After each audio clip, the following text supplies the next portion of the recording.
Our long national nightmare is over as Michael Misa officially signs his entry-level contract. What's next?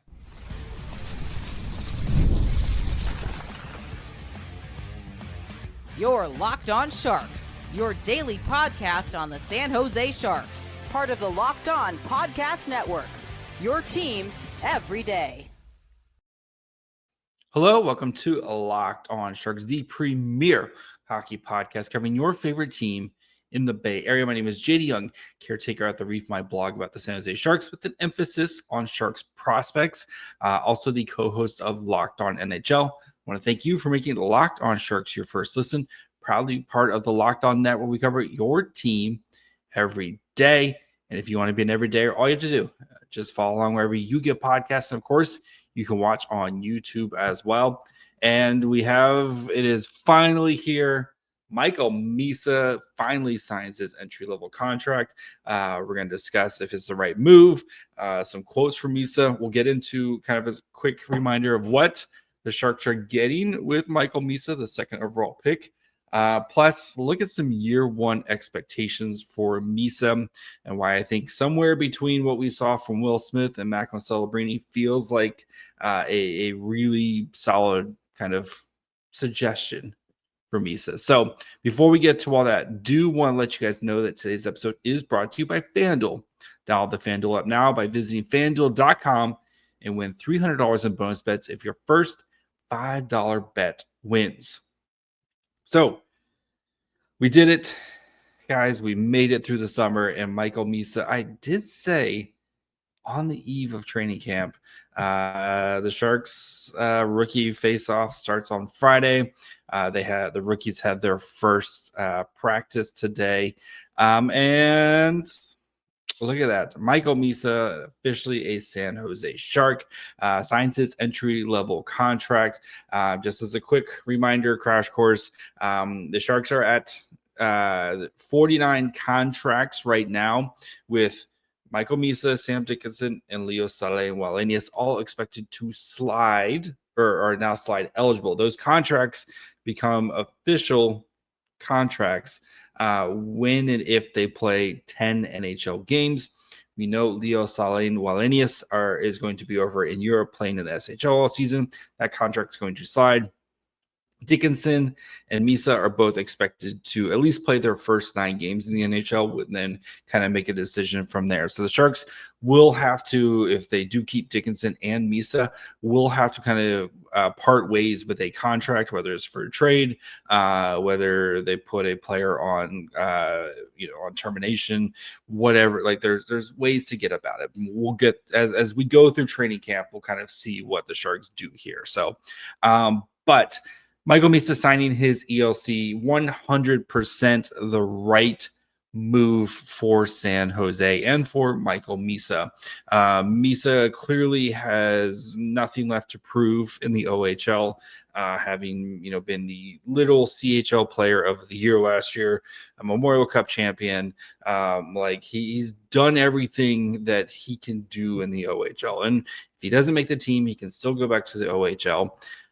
But I think the writing on the wall is pretty clear that Misa is going to spend the entire season with the San Jose Sharks. And I think this is the right move for him because I think the Sharks have shown, as recently as last season, that they can handle a young player on the roster and kind of get him up to speed. And then, once said player is ready to kind of go, they kind of know when to take the training wheels off and let this player go. And I think Michael Misa is going to be an excellent player for the San Jose Sharks as soon as this year. And we'll talk about more of kind of the expectations for Misa later on in the episode. But, even Misa, when we're talking to the media today, they asked him, did you think about going to college? And he was like, not really. I wanted to play in the NHL. And very early in the process and, kind of with Misa, I thought he was going to be a college player. But the more I dove into his game and watched his film and kind of, I do think this could be one of those, just like we talked about with Will Smith last year. There's going to be a lot of parallels between Misa and Smith, to be honest. Not only in this episode, but throughout the season. But Misa playing in the NHL, he's going to be a better player this time next year than if he had gone to college. Because I think if he had gone to college by Thanksgiving, he's probably dominating the NCAA. Like, to be honest, I just think he's that good of a player. Like, and if you remember Will Smith, right? It was about Thanksgiving or so when the light bulb clicked for Will Smith in college. And then he was one of the best players in the NCAA last year, or in his freshman season, right? And with Misa, I think his ability to play in all three zones, his attention to detail, his ability to drive the game, like drive offense, and I just think he's going to. Yes, he's going to have some growing moments, as you would expect with an 18-year-old kid navigating the NHL. But I think he's going to come out as a better player than if he had gone to college for a season. So, some other kind of quick things in with quotes and stuff from him. He said that he's been playing basically since the beginning of August. He's been playing with professional players. I guess Sam Gagne has been hosting this kind of like camp thing, and he's been playing with like John Tavares and Taylor Hall and, like a bunch of NHL players, and trying to kind of work on those like puck battles and strength and all and those kind of habits and stuff like that. So Misa's attacking this with the right way. Like, he's not like he's been basically acting like a professional since the moment he got drafted, or even before he got drafted. And even when you go back to the draft, one of the first things he said after he got drafted is, my goal is to play in the NHL. And he is not, it very much seems like he's not messing around with this. And again, he still has to go through camp, but unless he has a horrific training camp, I think the plan will be for him to spend the entire season up here in San Jose playing with the Sharks this season. So other kind of little nuggets and quotes and stuff like that for Misa. Sounds like he's gonna be living with the Toffolis, which I think is a great decision. We know Celebrini is gonna be living with Joe Thornton again. We know Will Smith's gonna be living with the Marlows again.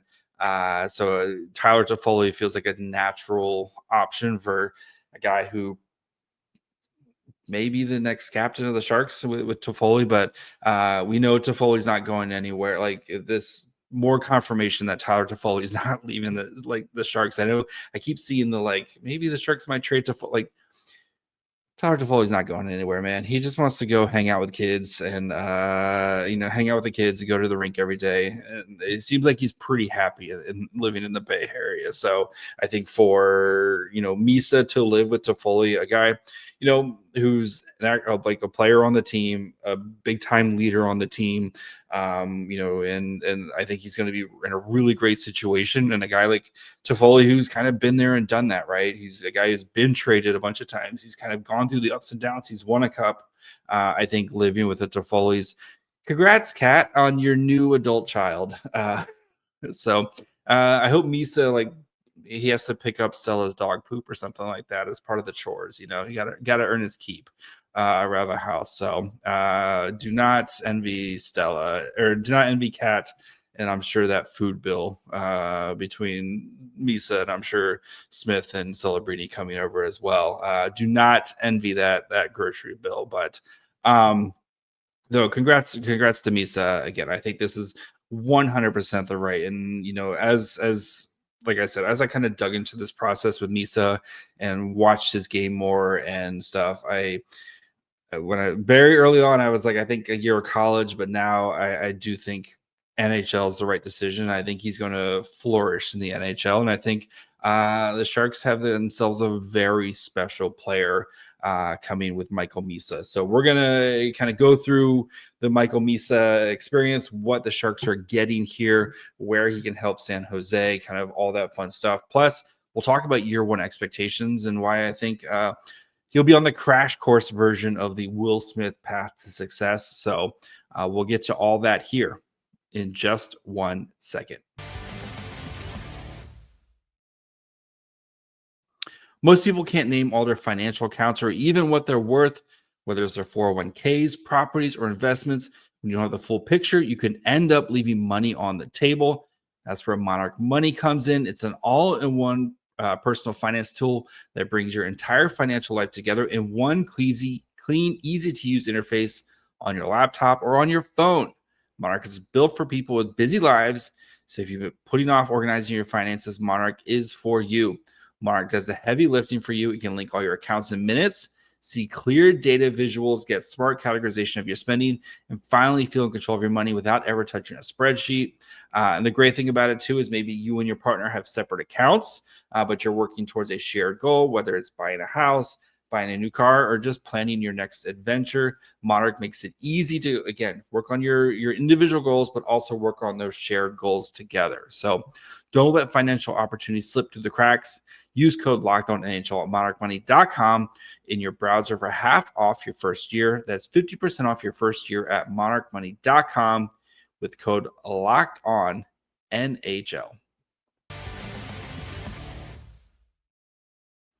All right, before we continue, do of course want to thank you for making Locked On Sharks your first listen today. For your second listen, either go check out the episode I did earlier today, or check out the Locked On NHL podcast. The NHL podcast, there's no off season, bringing you daily league-wide stories that matter the most with local coverage you love from Locked On. Find Locked On NHL on YouTube, wherever you listen to podcasts. So really quick though, surprise episode. We will still have a normal we're still doing our training camp preview.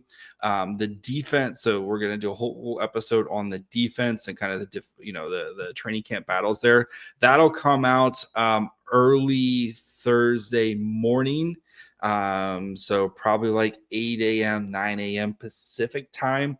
So that'll be your normal Thursday episode. And then we will have on Friday an episode to get you ready for the rookie tournament and kind of dive into the roster, all that fun stuff. So plenty of great stuff here coming along. So don't think we're not going to continue to kind of look at the training camp full size extra episode here, because again, the Sharks signed Michael Misa. So pretty big news. So what are the Sharks actually getting with Misa, and what makes him so intriguing and such a highly touted prospect? I'm glad you asked. So Misa, of course, the second overall pick, 6'1", 100 and about 85 pounds now. And he said he's been working on getting his muscle. Left-handed shot, was a second overall pick, of course, this year out of Saginaw in the OHL. And again, I've seen this a bajillion times, and it still makes me laugh. 65 games, 62 goals this season with Saginaw. It was almost a goal per game player, 72 assists, led the entire CHL with points with 134, 284 shots on goal. Elite Prospects has Misa, their kind of elevator pitch for him, a dynamic play driving, dual threat scoring center with exceptional details, contact skills, and machine-like motor. One of the most well-rounded forwards to come out of the OHL in years, with shades of Macklin Celebrini.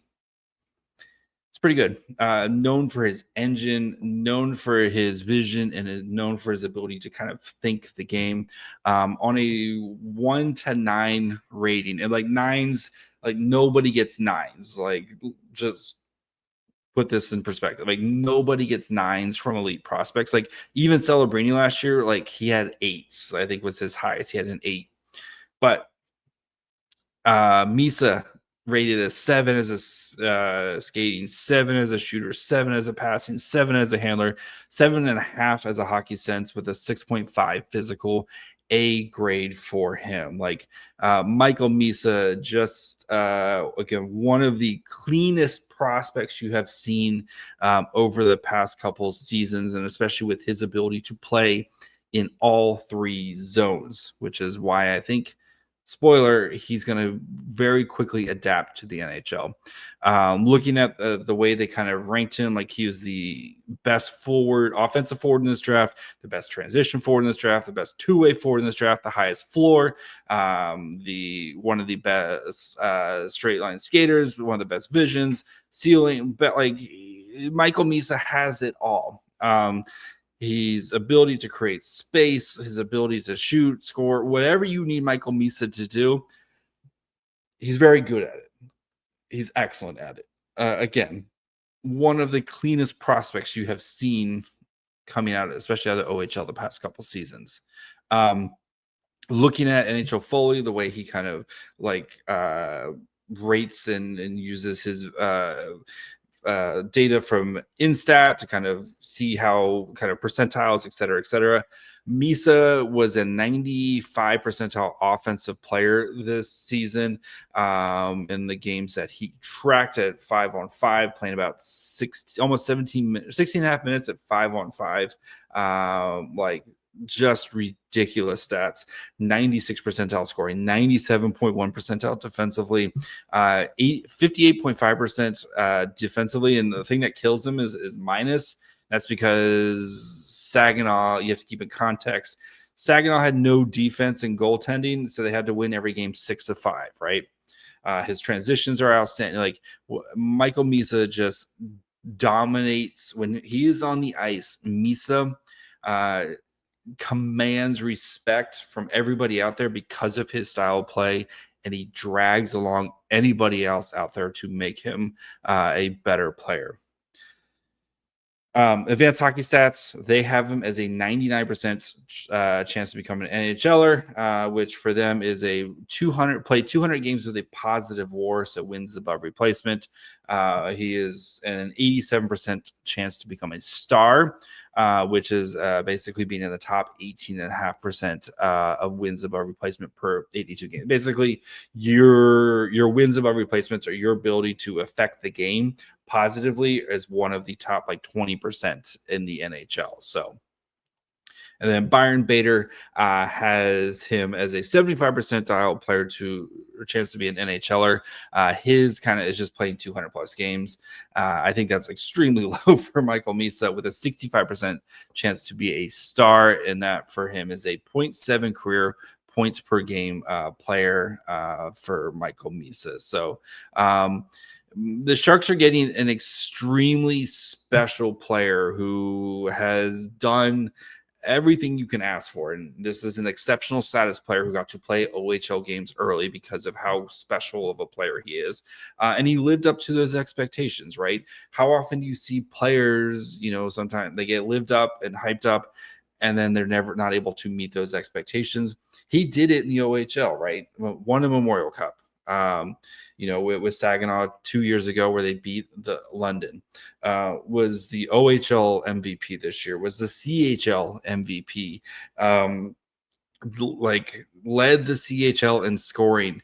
Misa, we saw Misa with Igor Chernyshov hit another level, second half of last year. And this is a player who is going to, on most teams, Misa is a 1C. The Sharks are #blessed to have Macklin Celebrini, and putting Michael Misa as your projected long-term 2C, because I think eventually it's going to be Michael Misa's job because of his ability to play in all three zones and play a full 200-foot game, will allow Will Smith to be more of a winger and focus on offense, and let Will Smith be creative and do cool Will Smith stuff.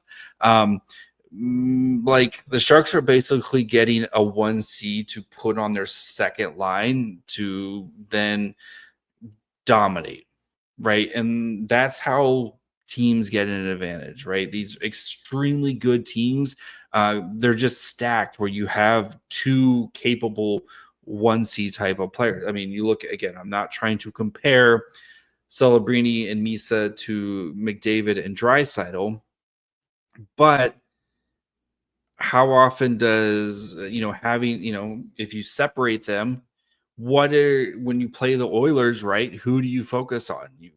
Of course we got to focus on McDavid, and then we put our best defenders out there, and then what happens after McDavid gets off?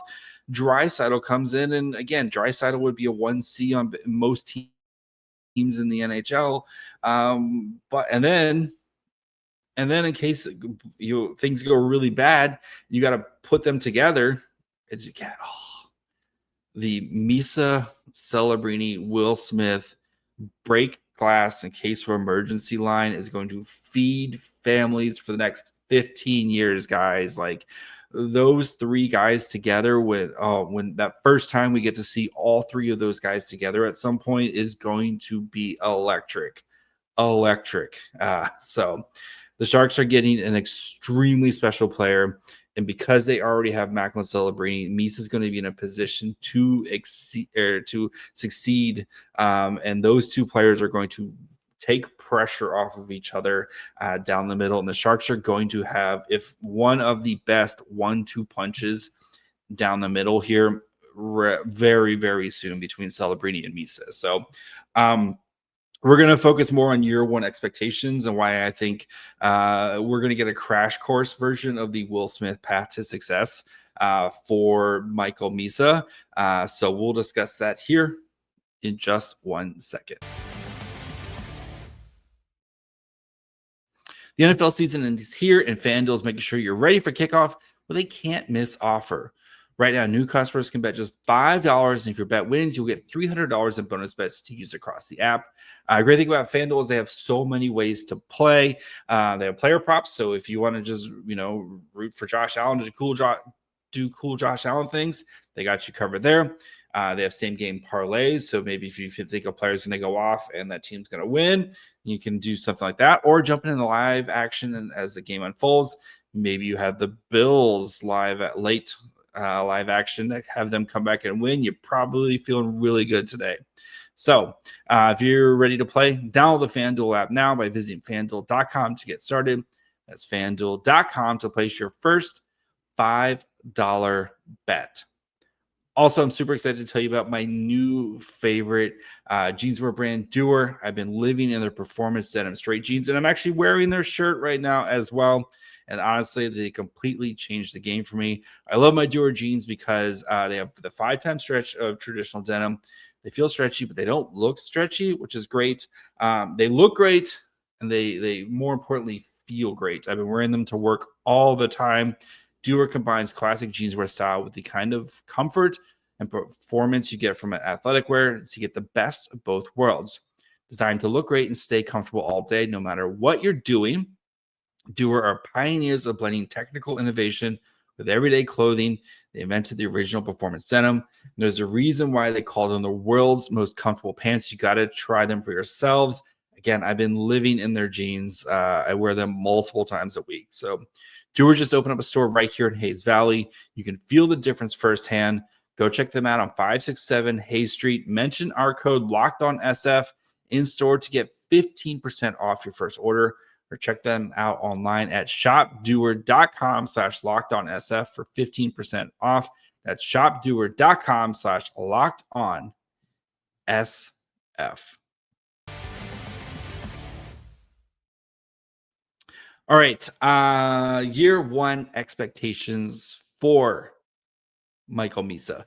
I do think he lands somewhere in between Will Smith and Macklin Celebrini, because what Celebrini did last year, that's again, like, Celebrini is an extremely, extremely special player, who was, the number one pick in the draft, like a franchise-changing type of player. And again, I'm not saying Michael Misa isn't a good player, but I'm trying to be realistic with my expectations here, where, basically from day one, like, Celebrini was one of, if not the best player for the San Jose Sharks, right? And you would say right now, who's the best player on the San Jose Sharks?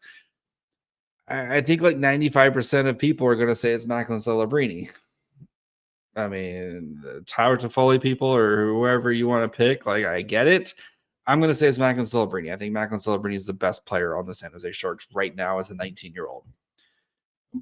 But I think Misa is going to be somewhere in between, where I maybe not the Celebrini type of impact that we saw last year, but I think things click for him quicker than we saw with Will Smith, right? And Will Smith definitely struggled. It's, I think it's very fair to say he struggled in the first half of the season, right? And, didn't get his first goal until, right around Halloween. And you saw flashes and you saw moments where, like Will Smith just kind of was, and, kind of picking up with the speed of the game. right? And it's just that kind of that processing speed for Will Smith. Like he was trying to do a little bit too much. He just wasn't quite there. And we saw the way the Sharks handled it, right? With the development days and no back-to-backs and spending some extra time in the gym and spending some more time working with Will Smith. And I think that's the approach the San Jose Sharks are going to take with Michael Misa, right? I wouldn't be surprised if early in the season, and especially, right, because, Misa is going to be playing in all these he's going to be playing in the rookie tournament this weekend. He's probably going to play in a majority, if not all, the preseason games, right? I wouldn't be surprised if early on they kind of keep the training wheels on Misa, right? And because they know it's a long season, keep the training wheels on Misa, play him on the third line. You play him with a veteran like Alex Wenberg, just like we saw last year with Will Smith. You put him in that position to succeed early, and as he gains his confidence and he proves he's ready to be an everyday NHL player, and you start to kind of see more of those flashes and more of that consistency, and he starts to kind of earn more ice time, then you take the training wheels off, right? And with knowing, hey, if things start to kind of stumble a little bit, we can always take a step back, right? Go back to some of the development days or whatever we need to do. Again, we're not thinking about this year. We know this team is not going to compete this year, right? We know they're going to be a better team, but we know this isn't a playoff team or anything like that. The goal is next year and 2 years and 5 and 10 years, right? And letting these young guys grow together and building that chemistry and building that confidence and putting these guys in a position to succeed. And I think with Michael Misa, the way he plays and his attention to detail and the style that he plays and his once it kind of clicks for him, I don't think there's going to be a ton of kind of regression, right?